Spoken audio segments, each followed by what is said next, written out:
नमस्कार, ज्ञानगंगा भारत या यूट्यूब चॅनलवर आपल्या सगळ्यांचे हार्दिक स्वागत आहे. आज आपण महा-TETसाठी अतिशय उपयुक्त इतिहास विषयातील संभाव्य प्रश्न बघणार आहोत आणि ते सुद्धा आकलन, तार्किक, तुलनात्मक आणि विधान स्वरूपाची, जे की तुम्हाला येत्या TETसाठी या संभाव्य प्रश्नाचा अतिशय उपयोग होणार आहे. त्यासाठी तुम्ही व्हिडिओ शेवटपर्यंत बघा. चला तर आपण प्रश्न बघूया. प्रश्न क्रमांक 1. खालील विधानांचा विचार करा आणि योग्य पर्याय निवडा. आपल्याला 3 विधान दिलेले आहे आणि त्या 3 विधानातून आपल्याला योग्य विधान कोणते आहे हे आपल्याला निवडायचे आहे. विधान अ. वसाहतवादामुळे वसाहतीमधील लोकांमध्ये केवळ राजकीय व आर्थिक गुलामगिरी निर्माण होते, मानसिक गुलामगिरी नाही. विधान ब. कच्चा माल आपल्या देशात नेऊन पक्क्या मालासाठी वसाहतीचा बाजारपेठ म्हणून उपयोग करणे हे वसाहतवादांचे प्रमुख लक्षण आहे. विधान क. 15व्या शतकात युरोपात व्यापारी क्रांती घडून आल्यानंतर पारंपरिक व्यापार पद्धतीमध्ये कोणताही बदल झाला नाही. या 3 विधानातून आपल्याला योग्य म्हणजे बरोबर पर्याय निवडायचा आहे. या प्रश्नाचे बरोबर उत्तर आहे पर्याय क्रमांक 2, फक्त ब बरोबर आहे. कारण बघा, विधान अ चुकीचे आहे कारण पाठानुसार मानसिक गुलामगिरी निर्माण होते. विधान क चुकीचे आहे कारण व्यापारी क्रांतीनंतर पारंपरिक व्यापार पद्धतीमध्ये बदल घडून आला. त्यामुळे विधान ब हे अगदी बरोबर आहे. पर्याय क्रमांक 2 या प्रश्नाचे बरोबर उत्तर आहे. प्रश्न क्रमांक 2. खालील विधान कोणते विधान सत्य आहे? विधान अ. अमेरिका, ऑस्ट्रेलिया, न्यूझीलंड येथे युरोपीय लोकांना राहण्यास हवामान अनुकूल नव्हते. विधान ब. आशिया खंडात युरोपीय लोकांना हवामानाशी जुळवून घेणे अवघड गेले तरीही त्यांनी स्थानिक लोकांना हुसकावून लावले. या 2 विधानातून आपल्याला सत्य विधान शोधायचे आहे. या प्रश्नाचे बरोबर उत्तर आहे पर्याय क्रमांक 2, फक्त ब हे सत्य आहे. कारण बघा, पाठानुसार अमेरिका, ऑस्ट्रेलिया, न्यूझीलंड येथील हवामान युरोपीय लोकांना राहण्यास अनुकूल होते. त्यामुळे विधान असत्य आहे. म्हणून पर्याय क्रमांक ब हे सत्य उदाहरण आहे. प्रश्न क्रमांक 3. युरोपीय वसाहतवादांच्या संदर्भातील खालील घटनांचा योग्य कालानुक्रम असणारा पर्याय निवडा. आपल्याला योग्य क्रम हा लावायचा आहे. तर विधान अ वाचूया. इंग्लंडप्रमाणेच फ्रान्स, बेल्जियम, इटली आणि जर्मनी या देशांनी वसाहती स्थापन करण्यात आघाडी घेतली. पर्याय ब. युरोपात व्यापारी क्रांती घडून आली. विधान ज. औद्योगिक क्रांतीमुळे वसाहतवादांना मोठी चालना मिळाली. अति कालानुक्रम आपल्याला घटनांचा योग्य क्रम लावायचा आहे. या प्रश्नाचे बरोबर उत्तर आहे पर्याय क्रमांक 1, ब, ज आणि अ. बघा, पाठानुसार सर्वप्रथम 15व्या शतकात व्यापारी क्रांती झाली, त्याच्यामुळे ब पर्याय प्रथम येईल. त्यानंतर औद्योगिक क्रांती झाली, ज पर्याय 2 नंबरला येईल. आणि शेवटी 19व्या शतकाच्या उत्तरार्धात फ्रान्स, जर्मनी इत्यादी देशांनी वसाहती स्थापन करण्यास सुरुवात केली. शेवटी अ पर्याय येईल. त्याच्यामुळे पर्याय क्रमांक 1 हे बरोबर उत्तर आहे. प्रश्न क्रमांक 4. खालील विधाने वाचा आणि योग्य पर्याय निवडा. विधान ए. औद्योगिक क्रांतीमुळे युरोपीय वसाहतवादाला कमालीची चालना मिळाली कारण आधुनिक यंत्रामुळे उत्पादन प्रचंड वाढले होते आणि या अतिरिक्त उत्पादनासाठी नवीन बाजारपेठाची गरज निर्माण झाली होती. आता योग्य पर्याय आपल्याला निवडायचा आहे. या प्रश्नाचे बरोबर उत्तर आहे पर्याय क्रमांक 1. विधान ए आणि कारण दोन्ही बरोबर असून कारण विधान ए चे योग्य स्पष्टीकरण आहे. प्रश्न क्रमांक 5. खालील विधाने लक्षात घ्या. विधान ए. वसाहतीमधील स्थानिक लोकांचे मानसिक खच्चीकरण करण्यात इंग्रज, डच, पोर्तुगीज आणि फ्रेंच यांनी पुढाकार घेतला, कारण वसाहतवादी देशांची वंशश्रेष्ठत्वाची विचारसरणी आणि त्यांची अमानुष वागणूक यामुळे वसाहतीमधील लोकांच्या मनात न्यूनगंड निर्माण झाला. तर या 2 विधानातून आपल्याला पर्याय निवडायचा आहे. तर या प्रश्नाचे बरोबर उत्तर आहे पर्याय क्रमांक 1. ए आणि आर दोन्ही बरोबर असून आर हे एचे अचूक स्पष्टीकरण आहे. प्रश्न क्रमांक 6. खालील विधाने ए आणि आर वाचा आणि योग्य पर्याय निवडा. विधान ए. 19व्या शतकात युरोपीय राष्ट्रांनी आशिया आणि आफ्रिका खंडात वसाहती स्थापन करण्यास तीव्र सुरुवात केली, कारण औद्योगिक क्रांतीमुळे युरोपात उत्पादनात प्रचंड वाढ झाली होती आणि त्यांना हक्काच्या बाजारपेठा व स्वस्त कच्चा माल हवा होता. या 2 पर्यायातून आपल्याला योग्य पर्याय निवडायचा आहे. या प्रश्नाचे बरोबर उत्तर आहे पर्याय क्रमांक 1. ए आणि आर दोन्ही बरोबर आहेत आणि आर हे एचे योग्य स्पष्टीकरण आहे. प्रश्न क्रमांक 7. युरोपीय साम्राज्यवादामुळे वसाहतीमध्ये झालेल्या परिणामाचा विचार करता खालील पैकी कोणते विधान हे सकारात्मक विधायक परिणामाचे प्रतिनिधित्व करते. तर बघा, विधान 1. वसाहतीमधील स्थानिक लोकांचे आर्थिक शोषण होऊन ते दरिद्र झाले. विधान 2. युरोपीय राष्ट्रांनी स्थानिक लोकांच्या जमिनी बळकावून मूळ रहिवाशांची कत्तल केली. विधान 3. पाश्चात्य शिक्षणामुळे वसाहतीमध्ये स्वातंत्र्य, समता आणि लोकशाही यासारख्या आधुनिक जीवनमूल्याची जाणीव झाली. विधान 4. स्वस्त मजुरांच्या उपलब्धतेमुळे गुलामांचा व्यापार मोठ्या प्रमाणावर वाढला. तर बघा, या प्रश्नाचे बरोबर उत्तर आहे पर्याय क्रमांक 3. पर्याय 1, 2 आणि 4 हे वसाहतवादांचे घातक किंवा नकारात्मक परिणाम आहेत. केवळ पर्याय 3 हा स्थानिक लोकांमध्ये राजकीय व सामाजिक जागृती निर्माण करणारा विधायक परिणाम आहे. प्रश्न क्रमांक 8. ब्रिटिश साम्राज्याने आपल्या व्यापारी जहाजांच्या सुरक्षतेसाठी माल्टा, जिब्राल्टर, एडन आणि सिंगापूर यासारखे प्रदेश ताब्यात घेतले. या कृतीमागे ब्रिटनचा मुख्य हेतू कोणता होता? तर या पर्यायातून आपल्याला मुख्य हेतू शोधायचा आहे. पर्याय क्रमांक 1. त्या प्रदेशामधून मोठ्या प्रमाणावर शेती उत्पादन मिळवणे, सागरी व्यापारी मार्गावरील लष्करी आणि भौगोलिकदृष्ट्या महत्त्वाच्या जागांवर नियंत्रण ठेवणे, त्या देशामध्ये लोकशाही शासन व्यवस्था प्रस्थापित करणे आणि विधान 4. तेथील स्थानिक लोकांना गुलाम बनवून इतर वसाहतीमध्ये पाठवणे. तर बघा, मुख्य हेतू आपल्याला शोधायचा आहे. या प्रश्नाचे बरोबर उत्तर आहे पर्याय क्रमांक 2. हे सर्व प्रदेश जागतिक सागरी मार्गावरील अत्यंत मोक्याचे बिंदू आहेत. व्यापाराचे रक्षण आणि सागरी मार्गावर वर्चस्व गाजवण्यासाठी ब्रिटनने हे भौगोलिक महत्त्वाचे प्रदेश हस्तगत केले होते. प्रश्न क्रमांक 9. युरोपीय वसाहतवाद्यांनी आशिया आणि आफ्रिकेतील लोकांना सुसंस्कृत करण्याची जबाबदारी आपलीच आहे अशी भूमिका घेतली. या भूमिकेतील त्यांचा खरा छुपा हेतू काय होता? विधान 1. स्थानिक लोकांना युरोपसारखे श्रीमंत आणि प्रगत बनवणे. विधान 2. वसाहतीमधील शिक्षण व्यवस्थेत सुधारणा करून सर्वांना साक्षर करणे. विधान 3.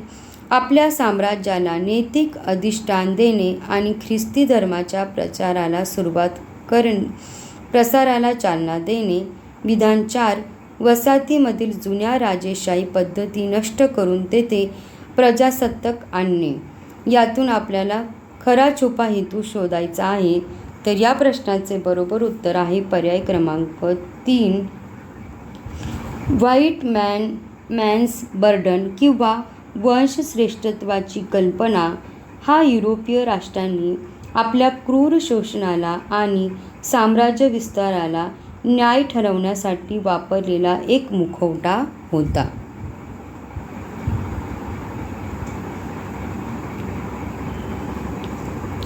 प्रश्न क्रमांक 10. खालील विधानांचा विचार करा आणि योग्य पर्याय निवडा. विधान अ. अमेरिका खंडात वसाहती स्थापन करण्याच्या स्पर्धेत पोर्तुगाल आणि स्पेन यांनी पुढाकार घेतला. विधान ब.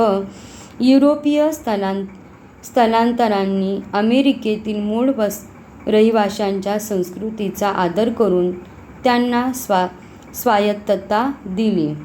तर या प्रश्नाचे बरोबर उत्तर आहे पर्याय क्रमांक 1.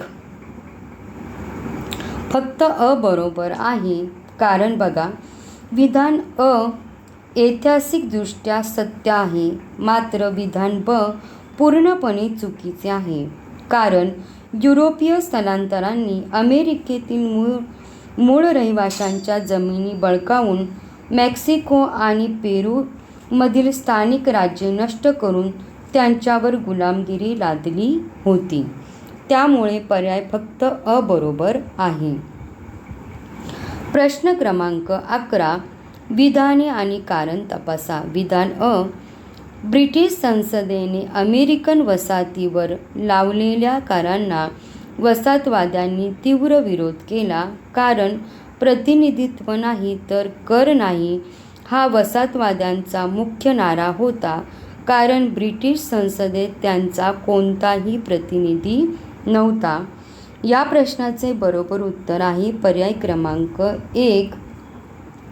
ब्रिटिश संसदेत वसाहतींचे प्रतिनिधित्व नसल्यामुळे त्यांनी करांना विरोध केला. त्यामुळे विधान आणि कारण दोन्ही एकमेकाशी तंतोतंत जुळतात. प्रश्न क्रमांक 12. अमेरिकन स्वातंत्र्ययुद्धाच्या पार्श्वभूमीवर खालील विधानांचा विचार करा. विधान 1. जॉर्ज वॉशिंग्टन हे अमेरिकन वसाहतींच्या सैन्याचे सरसेनापती होते. विधान बी. 4 जुलै 1776 रोजी अमेरिकेच्या स्वातंत्र्याचा जाहीरनामा प्रसिद्ध करण्यात आला. विधान सी. फ्रान्सने या युद्धात अमेरिकन वसाहतीच्या विरोधात ब्रिटिश सैन्यांना मदत केली. वरीलपैकी आपल्याला कोणते विधान सत्य आहे हे शोधायचे आहे. तर या प्रश्नाचे बरोबर उत्तर आहे पर्याय क्रमांक 3. फक्त अ आणि बी बरोबर आहे. विधान सी हे चुकीचे आहे. कारण फ्रान्सने ब्रिटनच्या विरोधात जाऊन अमेरिकन वसाहतींना मदत केली होती. प्रश्न क्रमांक 13. खालील विधानांचा विचार करा आणि योग्य पर्याय निवडा. विधान ए. ब्रिटिश संसदेने पास केलेल्या स्टॅम्प ॲक्टला 1765 अमेरिकन वसाहतीमधून तीव्र विरोध झाला. कारण या कायद्यामुळे जीवनावश्यक वस्तूंच्या किमती वाढल्या आणि वसाहतींना ब्रिटिश संसदेत कोणतेही प्रतिनिधित्व नव्हते. प्रतिनिधित्व नाही तर कर नाही. या दोन्ही पर्यायाचा विचार करून आपल्याला योग्य पर्याय निवडायचा आहे. या प्रश्नाचे बरोबर उत्तर आहे पर्याय क्रमांक 1.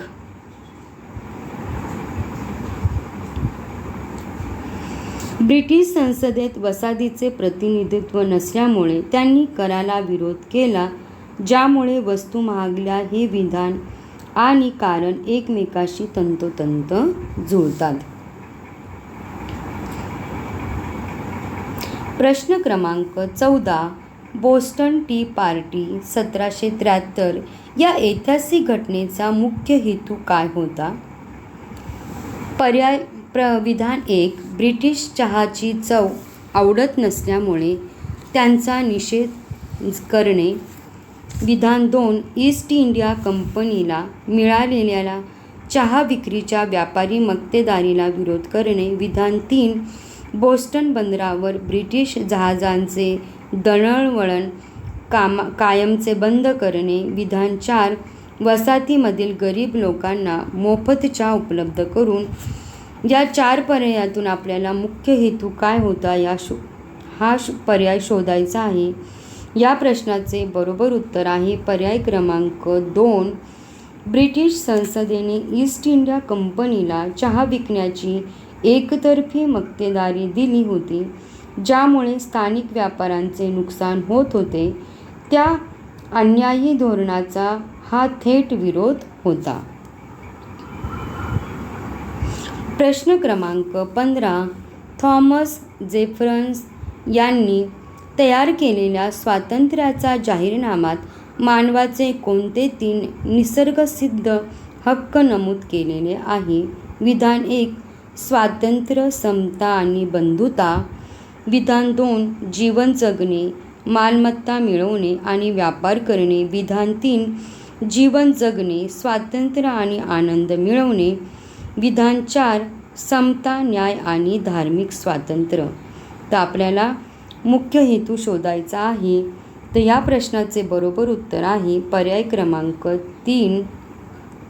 पाठातील थेट माहितीनुसार 4 जुलै 1776च्या जाहीरनाम्यात जीवन जगणे, स्वातंत्र्य आणि आनंद मिळवणे हे मानवाचे 3 मूलभूत निसर्गसिद्ध हक्क मानले गेले आहेत. त्यामुळे पर्याय क्रमांक 3 हे बरोबर उत्तर आहे. प्रश्न 16. अमेरिकन स्वातंत्र्य युद्धाच्या संदर्भात खालील घटनांचा योग्य कालानुक्रम लावा. विधान ए स्वातंत्र्याचा जाहीरनामा संमत होणे. विधान ब बोस्टन टी पार्टी. विधान सी फिलाडेल्फिया येथील पहिली खंडीय सभा. विधान डी बोस्टन हत्याकांड. आपल्याला अमेरिकन स्वातंत्र्य युद्धाच्या संदर्भात आपल्याला या 4 पर्यायाचा योग्य कालानुक्रम लावायचा आहे. तर या प्रश्नाचे बरोबर उत्तर आहे पर्याय क्रमांक 1. कालानुक्रम पुढील प्रमाणे आहे. बोस्टन हत्याकांड 1770, बोस्टन टी पार्टी 1773, पहिली खंडीय सभा 1774 आणि स्वातंत्र्याचा जाहीरनामा 1776. त्यामुळे पर्याय क्रमांक 1 हे बरोबर उत्तर आहे. प्रश्न 17. अमेरिकन स्वातंत्र्य युद्धात वसाहतीचा विजय होण्यामागे खालीलपैकी कोणते महत्त्वाचे परकीय कारण कारणीभूत होते? विधान 1 वसाहतींना केवळ भारतातून मिळालेला लष्करी मदत. विधान 2 इंग्लंडच्या अंतर्गत राजकारणातील बिघाड. विधान 3 फ्रान्स आणि स्पेन यांनी ब्रिटन विरुद्ध वसाहतीच्या बाजूने युद्धात घेतलेला भाग. विधान 4 आफ्रिकन देशांनी ब्रिटनवर टाकलेला आर्थिक बहिष्कार. या 4 पर्यायातून आपल्याला योग्य पर्याय निवडायचा आहे. या प्रश्नाचे बरोबर उत्तर आहे पर्याय क्रमांक 3. पाठाच्या शेवटच्या परिच्छेदानुसार सॅराटोगा येथील लढाईनंतर फ्रेंच आणि स्पेनने ब्रिटनचे वर्चस्व कमी करण्यासाठी अमेरिकन वसाहतींना लष्करी मदत केली, ज्यामुळे युद्धाचे पारडे फिरले. त्यामुळे या प्रश्नाचे बरोबर उत्तर आहे पर्याय क्रमांक 3. प्रश्न क्रमांक 18. जॉर्ज वॉशिंग्टन यांच्या संदर्भातील खालील विधाने अभ्यासा आणि अयोग्य विधाने ओळखा. विधान 1 ते अमेरिकन वसाहतीचे प्रमुख सेनापती होते. विधान 2 त्यांनी सॅराटोगा आणि इतर युद्धांमध्ये इंग्रजांचा पराभव केला. विधान 3 त्यांनी ब्रिटिश संसदेत वसाहतीचे प्रतिनिधित्व केले होते. विधान 4 त्यांच्या नेतृत्वाखाली अमेरिकेने स्वातंत्र्य मिळवले. आपल्याला अयोग्य म्हणजे चुकीचा विधान आपल्याला ओळखायचे आहे. लक्षात ठेवा, प्रश्न विचारपूर्वक वाचायचा आहे. योग्य विधान आणि अयोग्य विधान याकडे आपल्याला काळजीपूर्वक लक्ष द्यायचं आहे. योग्य म्हणजे बरोबर विधान आणि अयोग्य म्हणजे चुकीचे विधान आपल्याला ओळखायचे आहे.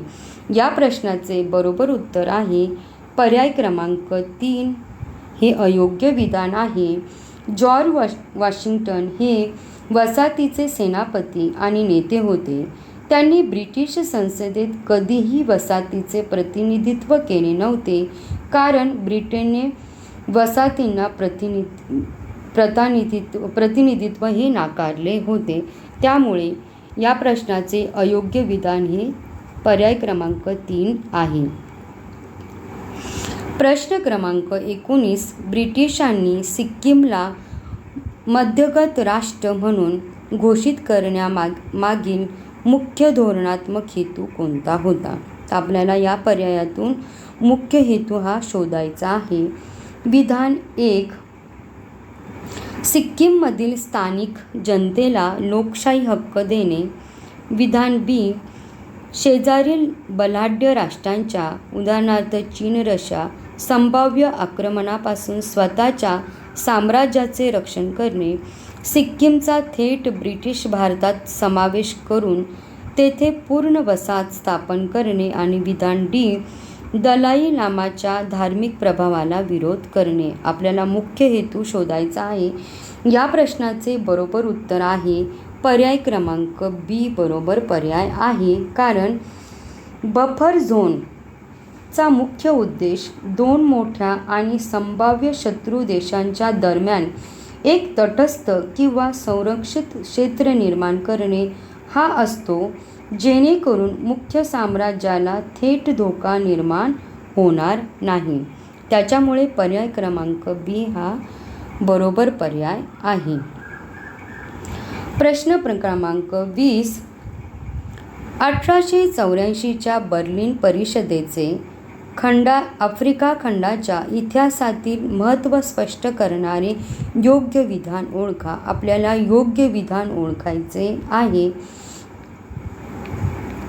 विधान ए. या परिषदेमुळे आफ्रिकन देशांना परकीय दास्यातून स्वातंत्र्य मिळवणे. आफ्रिकेत मानवी हक्काचे रक्षण करण्यासाठी या परिषदेचे आयोजन करण्यात आले होते. विधान सी. युरोपीय राष्ट्रांनी आफ्रिकेतील साधनसंपत्तीची लूट करण्यासाठी आणि प्रदेशाची आपापसात शांततापूर्ण वाटणी करण्यासाठी ही परिषद घेतली. विधान डी. याद्वारे आफ्रिकेतील व्यापार पूर्णपणे बंद करण्यात आला. तर या 4 पर्यायातून आपल्याला योग्य विधान ओळखायचे आहे. या प्रश्नाचे बरोबर उत्तर आहे पर्याय क्रमांक सी. बर्लिन परिषदेने युरोपियन सत्तांना आफ्रिकेने विभाजन कोणत्याही युद्धाशिवाय आपापसात सामंजस्याने करण्याची परवानगी दिली, जे वसाहतवादाचे क्रूर उदाहरण आहे.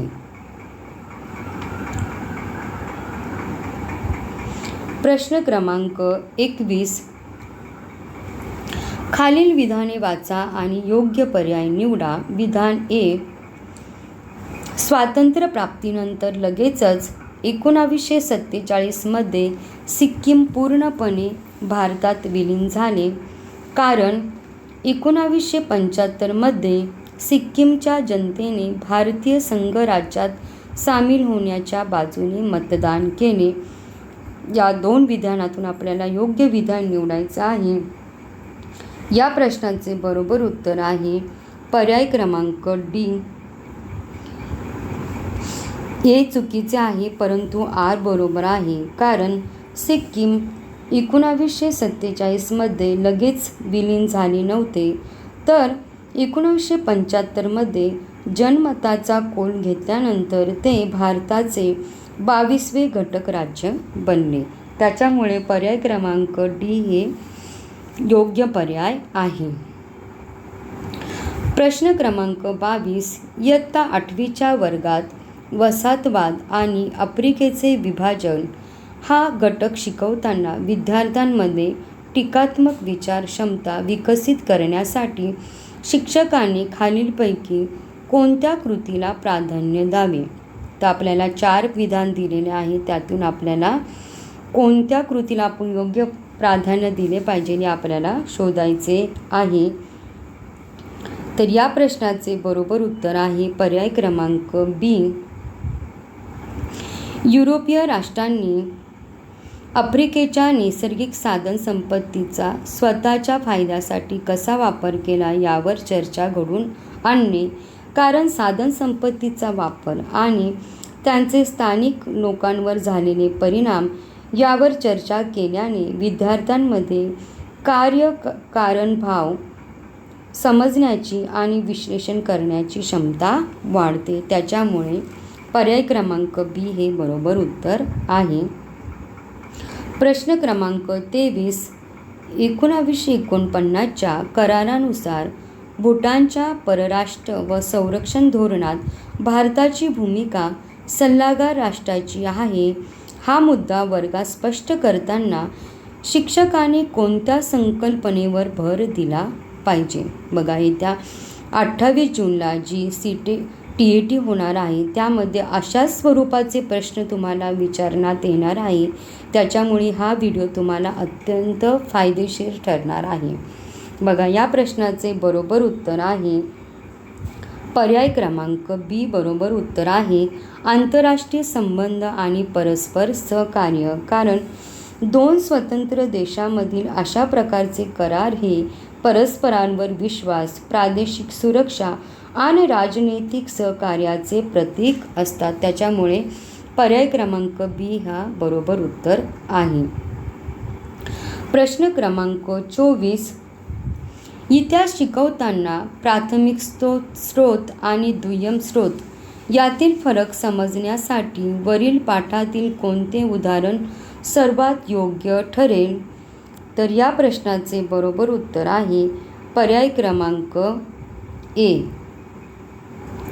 1890मधील ब्रिटिश चीन तह हा प्राथमिक स्रोत आहे, तर आजच्या पाठ्यपुस्तकातील हा उतारा दुय्यम स्रोत आहे.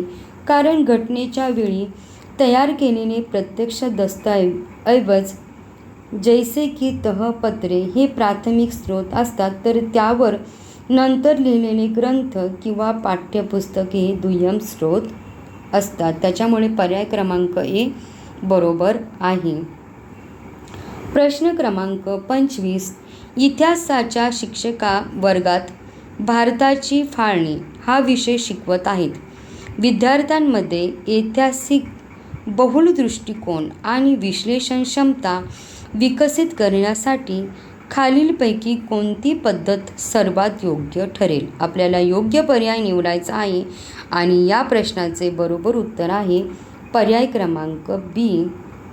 फाळणीशी संबंधित अधिकृत सरकारी दस्तऐवज आणि वेगवेगळ्या समुदायाच्या लोकांच्या आत्मचरित्राची अंशाचे वाचन करून त्यावर चर्चा घडवून आणणे. तर बघा, कारण ऐतिहासिक बहुल दृष्टिकोन विकसित करण्यासाठी विद्यार्थ्यांना एकच घटनेकडे वेगवेगळ्या बाजूने, उदाहरणार्थ सरकारी दस्तऐवज विरुद्ध सामान्य लोकांचे अनुभव पाहण्याची गरज असते.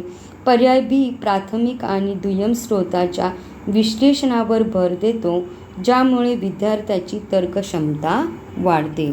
त्यामुळे पर्याय क्रमांक बी हे बरोबर उत्तर आहे. प्रश्न क्रमांक 26. एका भूगोलाच्या शिक्षकाला आपल्या वर्गातील विद्यार्थ्यांना ग्लोबल वॉर्मिंग जागतिक तापमानवाढ या समस्येबद्दल केवळ माहिती न देता त्यांच्यात सक्रिय नागरिकत्व आणि समस्या निवारण कौशल्य विकसित करायचे आहे. यासाठी त्यांना खालीलपैकी कोणती कृती करावी लागेल? आपल्याला 4 विधान दिलेलं आहे आणि योग्य कृती आपल्याला निवडायची आहे. तर या प्रश्नाचे बरोबर उत्तर आहे पर्याय क्रमांक सी बरोबर आहे. विद्यार्थ्यांना त्यांच्या परिसरातील ऊर्जेचा वापर आणि कचरा व्यवस्थापनाचे सर्वेक्षण करून त्यावर उपाययोजना सुचवणारा अहवाल तयार करण्यास सांगणे. तर बघा, जेव्हा विद्यार्थी स्वतःच्या परिसराचे सर्वेक्षण करतात आणि त्यावर उपाय शोधतात, तेव्हा त्यांची विश्लेषण क्षमता आणि उच्च विचार कौशल्य विकसित होतात. हा ज्ञानरचनावादाचा मुख्य गाभा आहे. त्यामुळे या प्रश्नाचे बरोबर उत्तर आहे पर्याय क्रमांक सी हे अगदी बरोबर उत्तर आहे. प्रश्न क्रमांक 27. सामाजिक शास्त्राच्या वर्गखोलीत सतत आणि सर्वंकष मूल्यमापन अंतर्गत विद्यार्थ्याच्या सहानुभूती आणि सामाजिक संवेदनशीलता या गुणांचे मूल्यमापन करण्यासाठी खालीलपैकी कोणते साधन सर्वात योग्य आहे? आपल्याला योग्य म्हणजे बरोबर पर्याय निवडायचा आहे. या प्रश्नाचे बरोबर उत्तर आहे पर्याय क्रमांक सी, विद्यार्थ्यांचे निरीक्षण, पोर्टफोलिओ आणि त्यांनी वादविवादात मांडलेले विचार. कारण बघा, सामाजिक आणि भावनिक मूल्यांचे मूल्यमापन पारंपरिक लेखी परीक्षेत करता येत नाही. त्यासाठी गुणात्मक साधने जैसे की पोर्टफोलिओ, निरीक्षण आणि चर्चा पद्धतीचा वापर करावा लागतो. त्याच्यामुळे या प्रश्नाचे बरोबर उत्तर आहे पर्याय क्रमांक सी. प्रश्न क्रमांक 28. खालील विधानांचा विचार करा आणि योग्य पर्याय निवडा. विधान 1. 19व्या शतकात न्यूझीलंडमधील वसाहतींनी लोकशाही पद्धतीचा अवलंब केला होता. कारण 1900 पूर्वीच न्यूझीलंडमध्ये सार्वत्रिक मताधिकार, सरकार, रेल्वे आणि कामगारांसाठी कल्याणकारी योजना राबवल्या गेल्या होत्या. आपल्याला हे विधान एकमेकांशी जुळतात का ते बघायचं आहे. या प्रश्नाचे बरोबर उत्तर आहे पर्याय क्रमांक 1. विधान ए आणि आर दोन्ही बरोबर असून आर हे एचे योग्य स्पष्टीकरण आहे. प्रश्न क्रमांक 29. ऑस्ट्रेलियाच्या राजकीय रचनेचा विचार करता खालीलपैकी कोणते विधान असत्य म्हणजे चुकीचे आहे? या प्रश्नाचे बरोबर उत्तर आहे पर्याय क्रमांक 3. ऑस्ट्रेलिया अंतर्गत कारभारासाठी राजाने थेट स्वतःचे शासन सुरू केले. कारण राजाने थेट शासन केले नाही तर गव्हर्नर जनरल मार्फत प्रतिनिधित्व ठरवले होते. त्यामुळे या प्रश्नाचे बरोबर उत्तर आहे पर्याय क्रमांक 3. प्रश्न क्रमांक 30. 19व्या शतकात ब्रिटिशांनी न्यूझीलंडमध्ये राबवलेल्या सामाजिक आर्थिक धोरणाचा मुख्य उद्देश काय असावा? तर या प्रश्नाचे बरोबर उत्तर आहे पर्याय क्रमांक 2. कामगार कल्याण आणि सामाजिक सुरक्षिततेच्या माध्यमातून वसाहतीमध्ये स्थैर्य निर्माण करणे. तर या प्रश्नाचे बरोबर उत्तर आहे पर्याय क्रमांक 2. प्रश्न क्रमांक 31. इंग्रजांना म्यानमार देशावर कब्जा मिळवण्यात खालीलपैकी कोणत्या घटकांनी सर्वाधिक आकर्षित केले? विधान 1. म्यानमारमधील मुबलक नैसर्गिक संपत्ती. बी. हक्काची मोठी बाजारपेठ मिळवण्याची उपलब्धता. सी. म्यानमारने भारतावर केलेले थेट लष्करी हल्ला. डी. फ्रान्सला आशियातून पूर्णपणे हाकलून देणे. तर या पर्यायातून आपल्याला योग्य पर्याय निवडायचा आहे. या प्रश्नाचे बरोबर उत्तर आहे पर्याय क्रमांक 3. केवळ ए आणि बी बरोबर आहे. पाठात स्पष्ट उल्लेख आहे की नैसर्गिक संपत्ती आणि बाजारपेठेची उपलब्धता हाच इंग्रजांचा मुख्य हेतू होता. त्यामुळे केवळ ए आणि बी बरोबर आहे.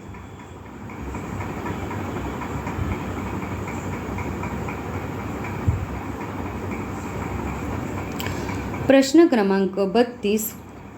खालील घटकांचा कालानुक्रम जुने ते नवीन योग्य पर्यायाद्वारे दर्शवा. आपल्याला जुने ते नवीन असा योग्य त्यांचा कालानुक्रम पर्याय लावायचा आहे. तर विधान अ, लॉर्ड डलहौसीच्या काळात पेगू प्रदेश इंग्रज साम्राज्यात विलीन झाला.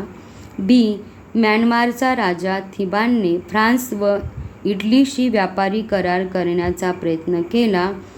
पर्याय सी, लॉर्ड हॅम्स्टन याने म्यानमार विरुद्ध पहिले ब्राह्मी युद्ध पुकारले. तर बघा, या प्रश्नाचे बरोबर उत्तर आहे पर्याय क्रमांक 1, सी, ए आणि बी. स्पष्टीकरण बघा, पहिले ब्राह्मी युद्ध, दुसरे ब्राह्मी युद्ध आणि तिसरे ब्राह्मी युद्ध राजा थिंबा व फ्रान्सचा याच्यामध्ये संबंध आहे.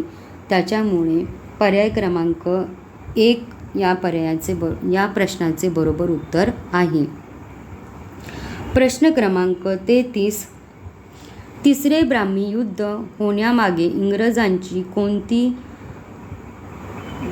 भूराजकीय भीती कारणीभूत होती? विधान 1, म्यानमार भारताच्या ईशान्य सीमेवरून दिल्लीवरून चालून येईल ही भीती. 2, म्यानमारमध्ये फ्रेंच वसाहतवाद्यांचे वाढते वर्चस्व आणि प्रभाव इंग्रजांच्या हिताला धोका ठरू शकत होता. 3, म्यानमारचा राजा थिंबा याने रशियाशी लष्करी करार केला होता. 4, म्यानमारने इंग्रज व्यापाऱ्यांना पूर्णपणे देशाबाहेर काढले होते.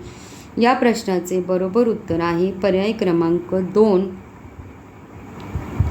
म्यानमारमध्ये फ्रेंच वसाहतवाद्यांचे वाढते वर्चस्व आणि प्रभाव इंग्रजांच्या हिताला धोका ठरू शकत होता. प्रश्न क्रमांक 34,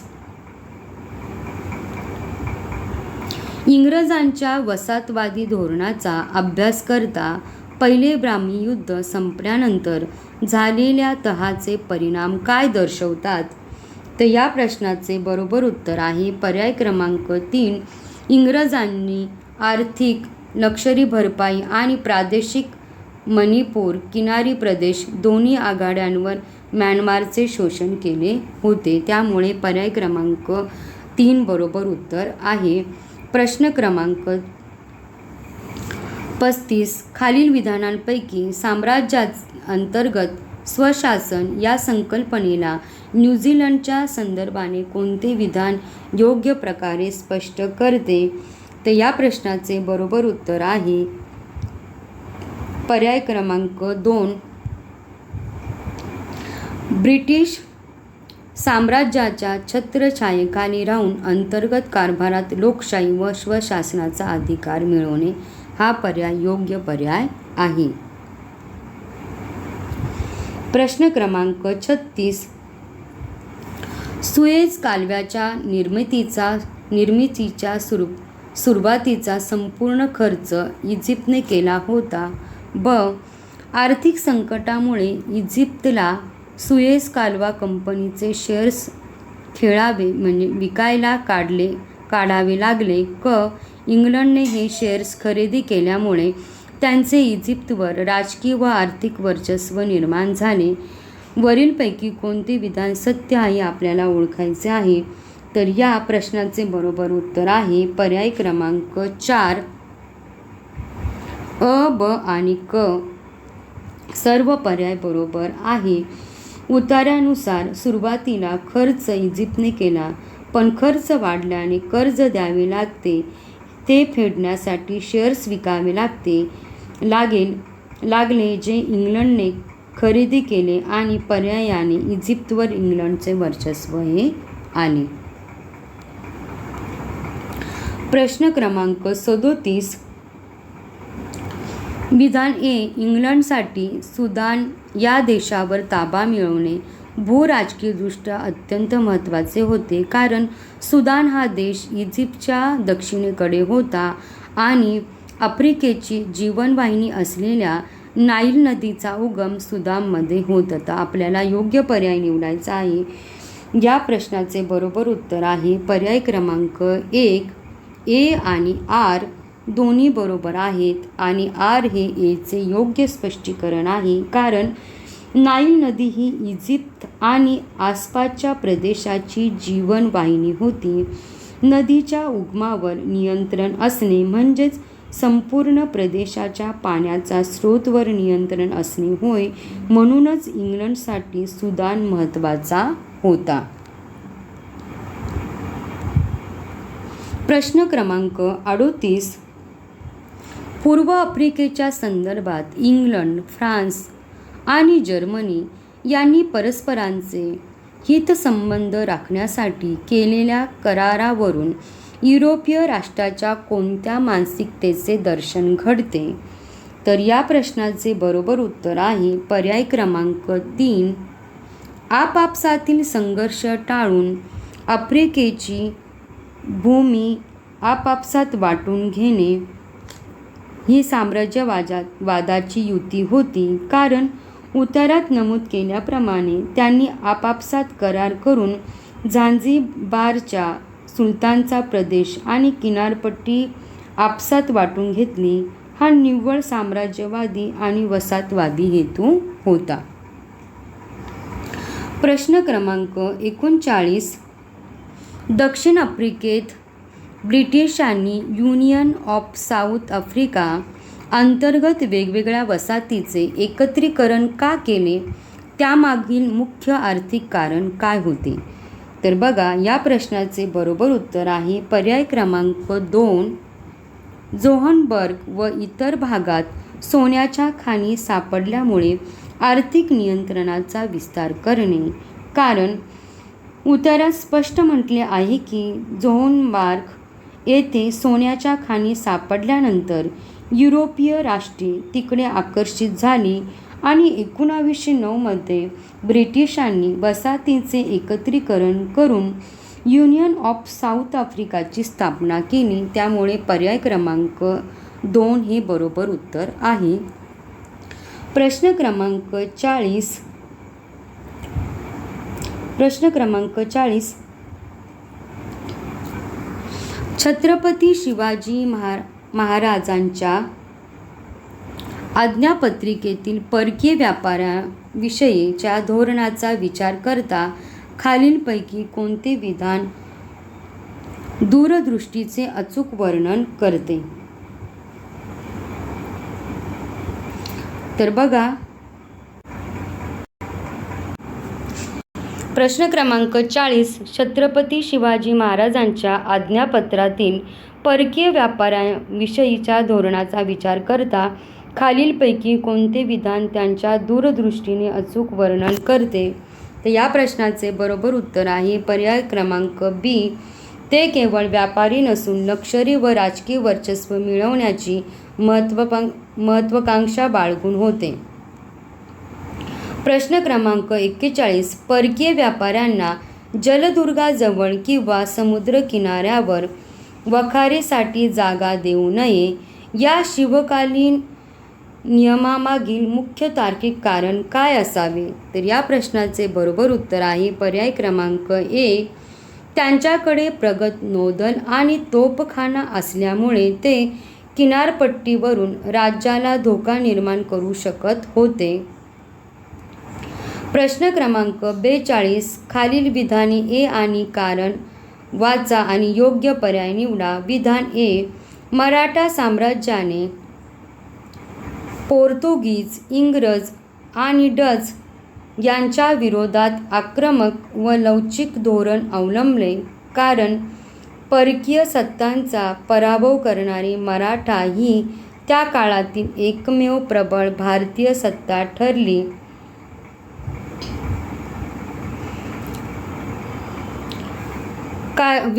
ठरली आपल्याला शोधायचं आहे योग्य पर्याय. तर या प्रश्नाचे बरोबर उत्तर आहे पर्याय क्रमांक बी.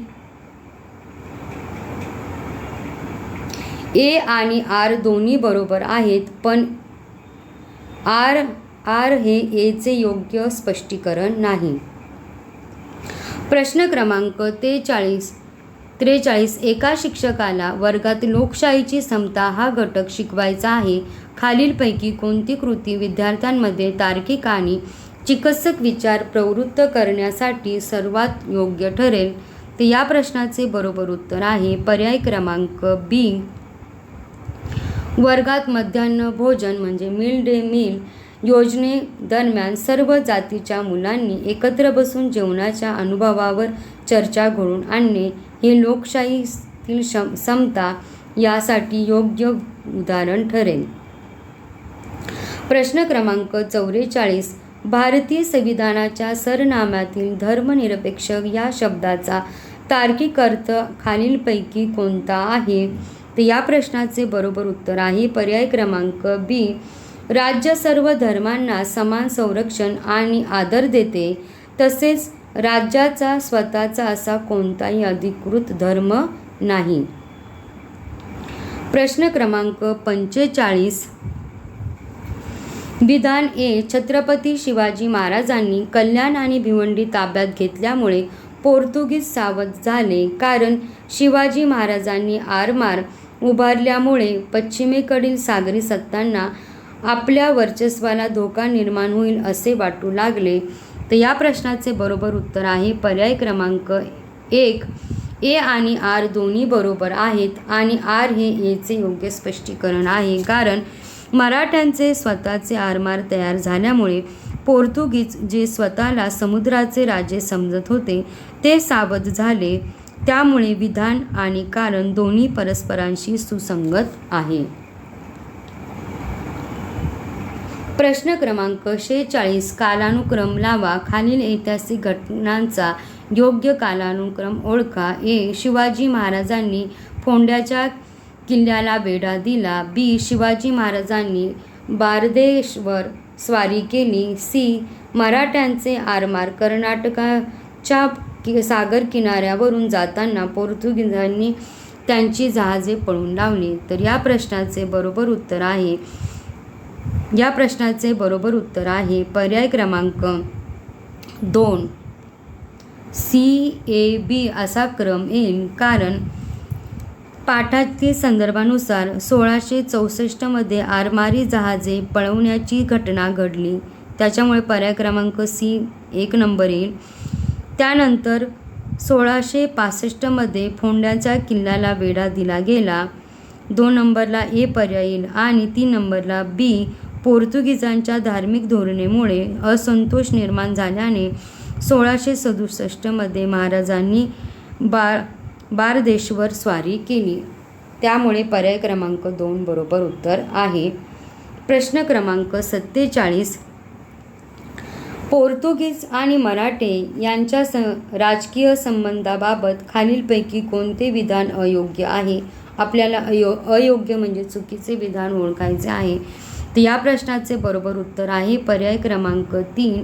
आदिलशाही मराठी संघर्षात पोर्तुगीज पूर्णपणे तटस्थ राहिले आणि कोणालाही मदत केली नाही, कारण आदिलशाही मराठी संघर्षात पोर्तुगीज स्वतःला तटस्थ दाखवत असले तरी प्रत्यक्षात ते आदिलशहाला छुपी मदत करत असत, त्यामुळे पर्याय 3 चुकीचा म्हणजे अयोग्य आहे.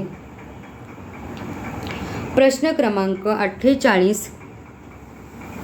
पोर्तुगीज इतिहासकार कास्मो द गार्थ यांनी लिहिलेला व्ही डा डू सेहलेब्री या ग्रंथाचा संदर्भ प्राथमिक साधन म्हणून वापरताना एक शिक्षक म्हणून तुम्ही विद्यार्थ्यांमध्ये कोणता ऐतिहासिक दृष्टिकोन विकसित कराल? तर या प्रश्नाचे बरोबर उत्तर आहे पर्याय क्रमांक 2. छत्रपती शिवाजी महाराजांच्या राज्यकारभाराची निपक्षपाती वृत्ती आणि प्रजाहित दक्षता या गुणांचे समकालीन परकीय दृष्टीने मूल्यमापन करणे. TETच्या धर्तीवर हा प्रश्न अध्यापनशास्त्रीय संबंधित आहे. परकीय इतिहासकाराच्या लेखनातून महाराजांच्या न्यायप्रियतेचा आणि कडक शिस्तीचा गौरव होतो, जे विद्यार्थ्यांमध्ये पुराव्याचे विश्लेषण करण्याची क्षमता वाढवते. प्रश्न क्रमांक 49. बारदेश प्रदेश या संदर्भावरून भौगोलिक आणि राजकीय संबंध जोडणारा योग्य पर्याय निवडा. तर या प्रश्नाचे बरोबर उत्तर आहे पर्याय क्रमांक 2. हा गोव्याच्या उत्तरेकडील भाग असून पोर्तुगीजांच्या धार्मिक छळवणुकीच्या धोरणेमुळे महाराजांनी तेथे स्वारी केली होती, कारण बारदेश हा गोव्याचा भाग आहे. पोर्तुगीज तेथे धर्मांतराला पोषक कायदे केल्यामुळे लोक असंतोषित होते, म्हणून महाराजांनी 1667 मध्ये तेथे स्वारी केली होती. प्रश्न क्रमांक 50. दोन मोते गळाली 27 मोहरा गमावला हा सांकेतिक निरोप पुण्याला कोणत्या युद्धानंतर पोहोचला? तर बघा, या प्रश्नाचे बरोबर उत्तर आहे पर्याय क्रमांक सी, पानिपतचे तिसरे युद्ध. पानिपतचे तिसरे युद्ध. या युद्धात 2 मोती गळाली 27 मोहरा गमावला हा सांकेतिक निरोप पुण्यात पोहोचला. अशा प्रकारे आज आपण इतिहास विषयातील अतिशय संभाव्य सराव प्रश्न बघितले आणि ते सुद्धा आकलन, तार्किक, तुलनात्मक आणि विधान स्वरूपाचे, जे तुम्हाला येत्या 28 जूनला जी महा-TET होणार आहे त्यासाठी हा व्हिडिओ तुम्हाला पुरेपूर फायद्याचा ठरणार आहे, उपयोगी ठरणार आहे. तर हा व्हिडिओ तुम्ही पुन्हा बघा, पूर्ण बघा, की जेणेकरून तुम्हाला परीक्षेसाठी त्याचा पुरेपूर फायदा होणार आहे. अशा प्रकारे हा व्हिडिओ तुम्हाला कसा वाटला कमेंट बॉक्समध्ये जरूर कळवा. व्हिडिओला जास्तीत जास्त शेअर करा, लाईक करा आणि तुम्ही आमच्या ज्ञानगंगा भारत या यूट्यूब चॅनलवर नवीन असाल तर चॅनलला जरूर सबस्क्राईब करा, बेल आयकॉनला प्रेस करा, जेणेकरून आपल्यापर्यंत अशाच प्रकारच्या नवीन व्हिडिओ पोहोचू शकेल. धन्यवाद.